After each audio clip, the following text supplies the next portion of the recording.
मैं आज अपने ऑफिस की एक ज़रूरी फाइल घर पर ही भूल आया था। एक ज़रूरी मीटिंग से पहले मुझे उस फाइल की ज़रूरत थी, इसलिए मैं 11 बजे ही घर लौट आ गया था। मेरे पास मेरे घर की बाहरी दरवाजे की चाबियां थी, इसलिए मैं खुद ही दरवाज़ा खोलकर घर के अंदर दाखिल हुआ। जैसे ही मैं आगे बढ़ा तो मुझे कुछ अजीब सा महसूस हुआ। मैं आगे बढ़ा तो एक कमरे का दरवाज़ा खुला हुआ था। मैंने झाँक के देखा तो मेरी बीवी हंस हंस कर बातें करती हुई नजर आई। दूसरी तरफ हमारी नौकरानी सिर पर दुपट्टा ओढ़कर बैठी थी।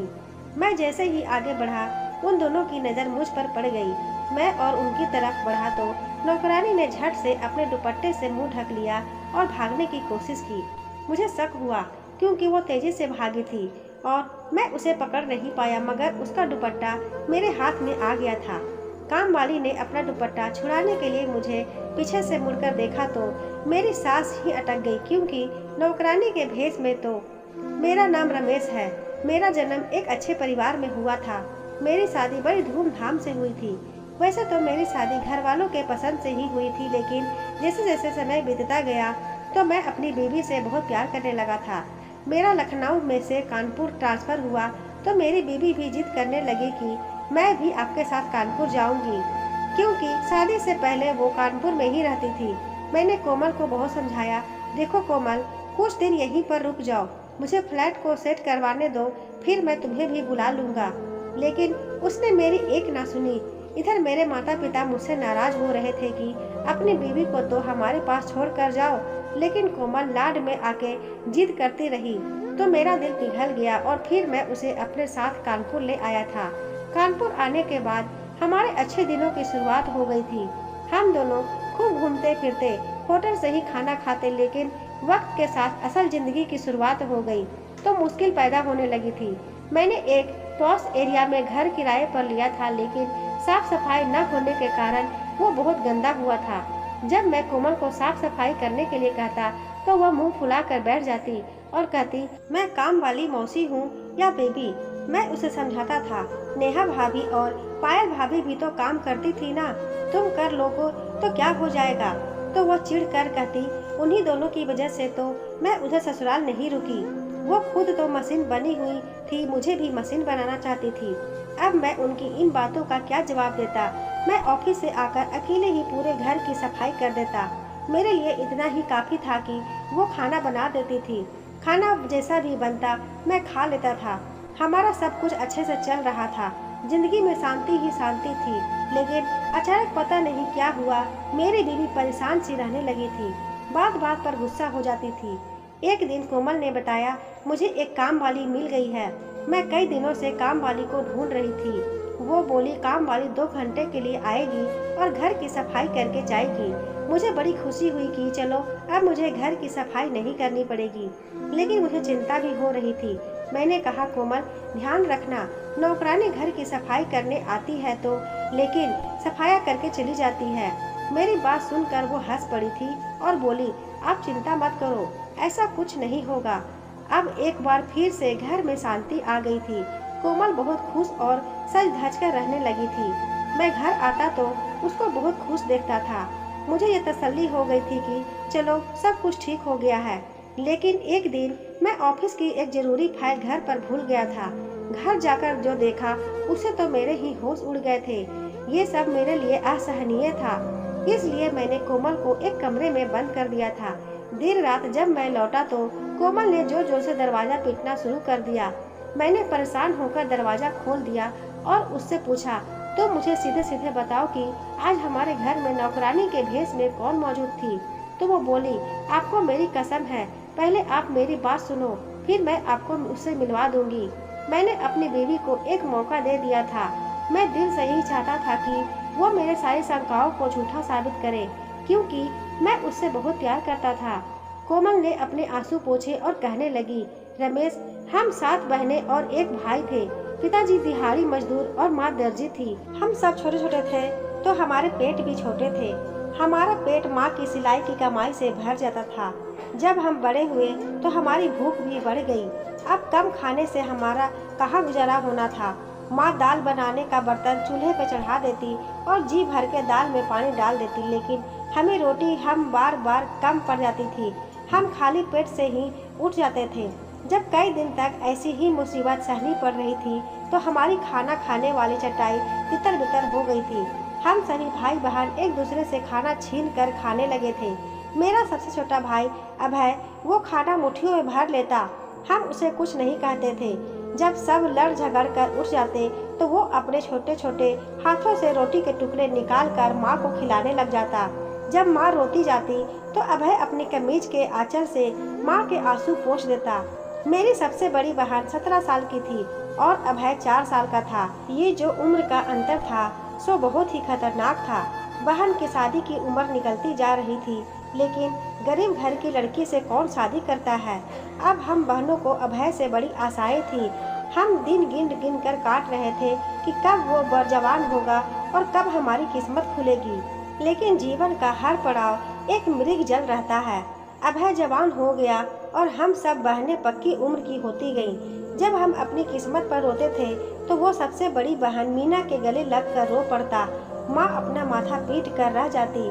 माँ अभय को बहुत समझाती थी कि तुम एक मर्द हो। जब एक औरत किसी मर्द के सामने असहाय होकर आंसू बहाती है तो मर्द अपनी हिम्मत जुटाकर उसके आंसू पोंछ देता है, खुद रोने नहीं बैठ जाता है। मगर अभय को ये बातें कहाँ समझ में आती थी। उस बेचारे के भी हमारे तरह ही नसीब फूटे हुए थे। पढ़ाई से भी दूर हुआ था और हुनर से भी। जब वो 17 साल का हुआ तो माँ ने उसे बिजली का काम सीखने के लिए लगा दिया था, लेकिन तब तक उसके पास काम सीखने के लिए समय ही नहीं बचा था। माँ के आंखों की रोशनी बहुत कमजोर हो चुकी थी। वो सिलाई नहीं कर सकती थी। बड़ी बहन भी सिलाई से पीछे हट चुकी थी। अब सुबह शाम हमारे हालात एक जैसे थे। हम भूखे रहते तो पिताजी शाम को मस्त शराब पीकर आते थे और आते ही बिस्तर पर ढेर हो जाते थे। माँ रात को भूख से कारण रो रही थी। अभय नींद से उठकर उनके पास गया और उनके गले लग कर रोने लग गया था। फिर सुबह हुई तो उसने अपना फैसला सुना दिया था। वो बिजली का काम नहीं सीखेगा बल्कि दिहाड़ी मजदूरी करेगा, मेहनत मजदूरी करेगा। समय की मांग भी यही थी। तभी तो हम सभी चुप ही रहे। अब एक लड़का अक्सर अभय के साथ हमारे घर आता था। उसका नाम रोशन था। वो उम्र में अभय से काफी बड़ा था। शायद मुझसे भी वो 1-2 साल बड़ा ही था। वो माँ को आके दिलासा देता कि चिंता मत कीजिए, सब कुछ ठीक हो जाएगा। वो चोरी चोरी मुझे देखते रहता था। उसको मैं अच्छी लगने लगी थी और मुझे वो। उसने मुझसे कहा था कि जब उसके घर के हालात ठीक हो जाएंगे तो वह मुझे अपनी दुल्हन बनाकर ले जाएगा। लेकिन फिर एक दिन रोशन गायब हो गया। मुझे उम्मीद थी कि वो एक दिन जरूर वापस आ जाएगा। इस बीच अभय भी पूरे दिन घर से गायब रहता था। अब तो वो रात भी बाहर गुजारने लगा था। एक दिन वो रोज की तरह घर से बाहर निकला और लौटकर वापस ही नहीं आया। माँ और हम बहनों का रो रो कर बुरा हाल हो गया था। माँ पूरे दिन ऐसे ही रोती रहती थी जैसे उसकी मौत हो गई हो। हम बहुत दुखी रहने लगे थे। हम बहनें भी भाई को याद करते तो अपने इच्छाओं पे आंसू बहाते। कई दिनों से हमें खाना नसीब नहीं हुआ था, जिसके चलते मेरी बड़ी बहन जब सीढ़ियों पर चढ़ी तो चक्कर खाकर गिर गई। उसके सिर पर गहरी चोट लगी और उस झटके में मेरी सबसे बड़ी बहन की मौत हो गई। दीदी गुजर गई, लेकिन ना माँ रोई और ना हम बहनें रोई। माँ बोली मीना की भूख मर गई। हमने कहा खुश नसीब थी, हम बदनसीब रहने जिंदा थी। 1 महीना बीत गया होगा कि अभय वापस लौट आया। वो ढेर सारे पैसे लेके आया था। अपने साथ वो नीली शॉल भी लाया था। अभय बोला, माँ ये शॉल रीना के लिए है। तो माँ बोली, बेटा वो अब इसे ओढ़ने के लिए इस दुनिया में नहीं रही। ये सुनते ही वो परेशानी से सबका मुंह ताकता रहा। हम सब बहनों की गिनती करने के बाद बोला, माँ मीना क्यों मर गई? पिताजी मर जाते तो अच्छा होता। अभय अब बात बात पर रोता नहीं था। वो दुख की बात सुनकर भी हंस देता था। अभय के घर आने से अब हम में भरण पोषण की व्यवस्था हो गई थी। उसने माँ से कहा कि मैं एक बिजनेस करने वाला लगा हूँ। फिर माँ ने कहा, भगवान का शुक्र है कि फिर अभय के दिन रात का कोई हिसाब किताब ही नहीं रहा था। वो कभी दिन में निकलता तो कभी रात को और कभी रात भर बाहर ही रहता, लौट कर ही न आता। हम बहनें पेट भर खाना खाने के बाद अभय को दुआ देती थी। अभय ने माँ से कहा था, माँ जब मैं काम करके बाहर से आता हूँ ना, तब कोई मुझसे बात ना करे। वो घर आता तो मुँह छुपा कर कमरे में चला जाता और जब आराम करके बाहर आता तो खुश दिखाई देता। उसके दिन और रात का व्यवहार हमारी समझ से परे था। अब ये हुआ कि जब पेट भरने लगा तो अकल भी जाग उठी थी। अब माँ को अभय की चिंता होने लगी थी। माँ अभय से उसके काम के बारे में पूछती तो वो टाल देता था। माँ जिद करती तो वो उठकर बाहर चला जाता था। एक दिन जब पिताजी घर आए तो वो नशे में नहीं थे। सबको बड़ा आश्चर्य हुआ। उन्होंने घर आकर अभय को जोर जोर से पुकारना शुरू कर दिया तो हम सभी बहनें और माँ दौड़कर पिता के पास पहुंची। अभय भी अपने कमरे से बाहर आ गया। वो जैसे ही बाहर आया पिताजी ने उसके चेहरे पे थप्पड़ बरसाना शुरू कर दिया। पिताजी बोले, इस बेशर्म ने तो मेरे नाम को ही डुबा दिया है। माँ ने कहा, जो शख्स खुद नशे में डूबा हो उसका नाम कोई क्या डुबा देगा। पिताजी बोले, अभय तुम लोगों को हराम का खाना खिला रहा है। माँ भी आज रुकने वाली नहीं थी। कहने लगी, तुमने तो आज तक हमें एक निवाला भी नहीं खिलाया, भले वो हराम का ही क्यों ना हो। पिताजी अभय के जान के दुश्मन बने हुए थे। वो अभय को जान से मारने की धमकी दे रहे थे। उसे घर से निकलवाना चाहते थे, लेकिन माँ अपनी जिद पर अड़ी थी। लेकिन जब पिताजी ने माँ को तलाक देने की धमकी दी तो माँ ने एक नज़र अपनी आधा दर्जन अविवाहित बेटियों पर दौड़ाई और वो चुप होकर बैठ गई। उस दिन पिताजी ने अभय को अपमानित करके घर से बाहर निकाल दिया। लेकिन अभय की आंखों में ना कोई आंसू थे और ना ही चेहरे पर कोई उदासी थी। अभय घर छोड़कर चला गया तो माँ ने पिताजी से पूछा, मेरे बेटे का अपराध क्या था। पिताजी ने माँ को कोई जवाब नहीं दिया और घर से निकल गए। अभय ने घर तो छोड़ दिया था, लेकिन उसने हमसे हाथ नहीं खींचा। वो हर महीने माँ को अच्छी खासी रकम भेजा करता था। उसके पैसों से माँ ने नए इलाके में एक घर खरीदा। उस इलाके में किसी को नहीं पता था कि हम क्या सह कर आए हैं। हम तो सभी की नज़रों में खानदानी बन गए थे। माँ ने हमारे लिए रिश्ते ढूंढे और हमारी शादियाँ करवा दी। हमें नहीं पता कि अभय कहाँ है और किस हाल में है। लेकिन कल जब मैं बाजार गई तो मेरी मुलाकात अभय के दोस्त रोशन से हुई। वो अभय के लिए बहुत चिंतित था। उसने हाथ जोड़कर मुझे विनती की कि मैं अभय से मिल लूं, वरना वो अपनी जिंदगी से हाथ धो बैठेगा। रमेश, आप प्लीज मुझे अभय के पास ले चले। मैं कोमल की बातों से चकरा हुआ था जब उसने हाथ जोड़कर मुझे विनती की थी। मैंने माथे पर बल डालते हुए कहा, मुझे सिर्फ तुम्हें इतना पूछना था कि आज जो काम वाली मौसी मेरे घर पर आई थी उसकी हकीकत क्या है। तो वो बोली, मैं आपको सब कुछ सच सच बता दूंगी, लेकिन मुझे डर है कि असलियत जानने के बाद आप मुझे तलाक दे देंगे। पर इससे पहले बस आप मेरे साथ मिल के अभय को ढूंढ ले, फिर आप जैसा कहेंगे मैं वैसा ही करूंगी। हमेशा की तरह मैंने कोमल की बात भी मान ली थी। मैंने उससे वादा किया था कि मैं अभय को ढूंढ कर लाऊंगा। मुझे रोशन भी याद था। कोमल ने खुद ही कबूल कर लिया था कि वो उससे प्यार करती थी। सबसे पहले मुझे रोशन को ढूंढना था, जो कोमल को मार्केट में मिला था, लेकिन वो कोमल से मिलने के बाद कहीं गायब हो गया था। मैंने रोशन और अभय के बारे में जानकारी प्राप्त करने के लिए अपने सभी संपर्कों का उपयोग करने की कोशिश की थी, लेकिन जो बातें मुझे पता चल रही थी वो काफ़ी परेशान करने वाली थी। रोशन और अभय को लोग जिस काम के लिए जानते थे, वो अगर कोमल अपने कानों से सुनती तो डूब मरती। मैंने उनकी खोज जारी रखी थी। आखिरकार मैं उनके फ्लैट का पता हासिल करने में कामयाब हो गया था। शाम होते ही जब मैं ऑफिस से घर लौटा तो मैंने कोमल से कहा, कोमल तैयार हो जाओ, आज हम अभय से मिलने जाएंगे। वो मेरी बात सुनकर खुशी से उछल पड़ी थी। उसने तुरंत दुपट्टा सिर पर ओढ़ा और बोली, आप मुझे लेकर चलिए। तो हम दोनों एक पॉश इलाके में एक फ्लैट के सामने खड़े थे। मैंने डोर बेल बजाई तो रोशन ने दरवाज़ा खोला था। वो मुझे नहीं जानता था, इसलिए बोला, आजकल अभय कोई शो नहीं कर रहा है, आप यहाँ से जा सकते हैं। रोशन का हुलिया औरतों वाला था। तभी मेरे पीछे से कोमल निकलकर सामने आ गई तो रोशन पीछे हट गया। हम अभय के फ्लैट में दाखिल हुए थे। अभय सामने लॉज में ही बैठा था। उसके सोफे के सामने का टेबल तरह तरह के नशों के सामान से भरा हुआ था। इस समय भी वो नशे में ही दिख रहा था। कोमल को देखते ही उसने रोशन को इशारा किया था कि ये सब चीज़ें वो यहाँ से उठा दे। अभय तो अभी अपनी बहन से भी नहीं मिला था। वो बड़े कठोर स्वर में बोला, क्या करने आई हो यहाँ। कोमल अभय को इस हालत में देखकर रो पड़ी थी। तुम्हारी ये हालत कैसे हुई मेरे भाई। अभय रो पड़ा था। वो बोला, क्या क्या सुनोगी, जाने दो, रहने दो, कहाँ से शुरू करूँगा और कहाँ ख़त्म। क्या तुम ये सुनने आई हो कि अभय पूरे कानपुर शहर का सबसे मशहूर किन्नर है? अभय की बात सुनकर कोमल तड़प उठी थी।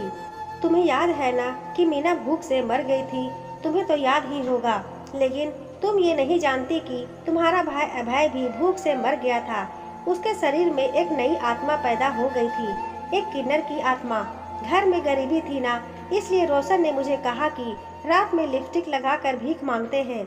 मैंने उसकी बात मान ली थी, लेकिन उस रात भीख नहीं मिली थी, ताने मिले थे, घटिया सुझाव सुनने को मिले थे। मेरी अंतर आत्मा तो उसी रात को बर्बाद हो गई थी। अब मैं और रोशन रात को मेकअप करके भीख मांगते थे। एक रात हमको किन्नर के गुरुओं ने अगवा कर लिया था। उन्होंने कई दिनों तक हमें भूखा रखते हुए मारा भी था। वो गुस्से में था कि हमने क्यों उनकी सीमाओं का उल्लंघन किया है। हम पुरुष होकर भी क्यों तीसरे जिन के हक को लूट रहे हैं। भला ये क्या बात हुई कोमल? भीख मांगना भी किसी का हक होता है क्या? हम दोनों ने उनके गुरु को अपने हालत बताए ना, तो उनका दिल नरम पड़ गया था। उसने 1 महीने बाद हमें पैसे वगैरह देकर भेज दिया था, लेकिन जब मैं घर आया तो मेरी बहन मीना घर पर नहीं थी। मैं टूट गया था, लेकिन मैं सोचता था कि कहीं तुम 6 जन भी भूख से मर न जाओ, इसलिए मैं रोज रात को चेहरे पर मेकअप लगाकर भीख मांगता था। मुझे अच्छे पैसे मिलने लगे थे तो घर के हालात भी सुधरने लगे थे, लेकिन हमेशा हराम की पीने वाले मेरे पिताजी को मेरी कमाई हराम कैसे लग गई। उसे किसी ने बताया था कि मैं किन्नर बनकर सड़क पर भीख मांगता हूँ। उसने मुझे घर से निकाल दिया था, तो मैं जिद पे आ गया और वापस उस गुरु के पास चला गया जिसने मुझे अगवा कराया था। मैंने उसे कहा था, गुरु मुझे अपने साथ मिला ले। वो हंसने लगा था। उसके शब्द आज भी मुझे याद है। वो बोल रहा था कि अगर तुमने नाचना और गाना सीख लिया तो तुम बहुत आगे जाएगा, क्योंकि तुझ में नजाकत भी बहुत है। मैंने फिर सब कुछ सीख लिया, अदाए, नाच गाना। मैं अपने शराबी बाप के हाथों मजबूर होके मर्द से किन्नर बन गया था। पूरे शहर में मेरे नाम का डंका बजने लगा था। लोग मुझे दूर दूर से अपने शादी ब्याह के समारोह में बुलाते थे। मैं जाता और डांस करके खूब पैसे कमाता था। फिर वो पैसे अपने सामने रख देता और नशे में धुत होकर अपने आप को मारता पीटता, खुद को गालियां देता कि मैं कैसा मर्द हूँ। हालात से तंग आकर किन्नर बन गया। फिर वो सारे पैसे आप लोगों को भेज देता था। जिस दिन आप में से किसी एक बहन की शादी होती थी तो मैं सारे कार्यक्रम रद्द करके लड़कों जैसे कपड़े पहन के बहुत खुश हो जाता था कि तुम बहनों के सिर पर हाथ रखकर तुम्हें विदा कर दूं। लेकिन फिर सोचता कि अगर वहाँ किसी बाराती ने मुझे पहचान लिया तो क्या होगा। बस यही सोचकर फिर से रोने लगता था। फिर एक एक करके तुम सब बहनों की शादियाँ हो गई तो पिताजी और अधिक बेफिक्र हो गए थे। मुझे तो पता भी नहीं था कि माँ मेरे पैसों में से उस बेफिक्र इंसान को भी पैसे देती होगी।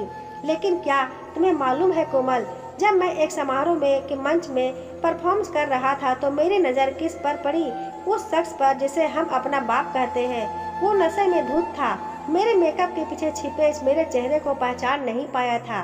पिताजी मेरे एक एक ठुमके पर पैसों की बरसात कर रहे थे।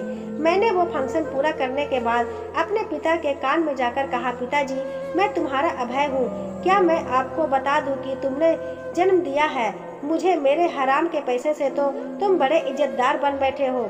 मेरी बातें सुनकर पिताजी ने मेरे मुंह पर थूक दिया। कोमल, अभय फूट फूट कर रोने लगा था। कोमल उसके गले लगकर तड़प रही थी।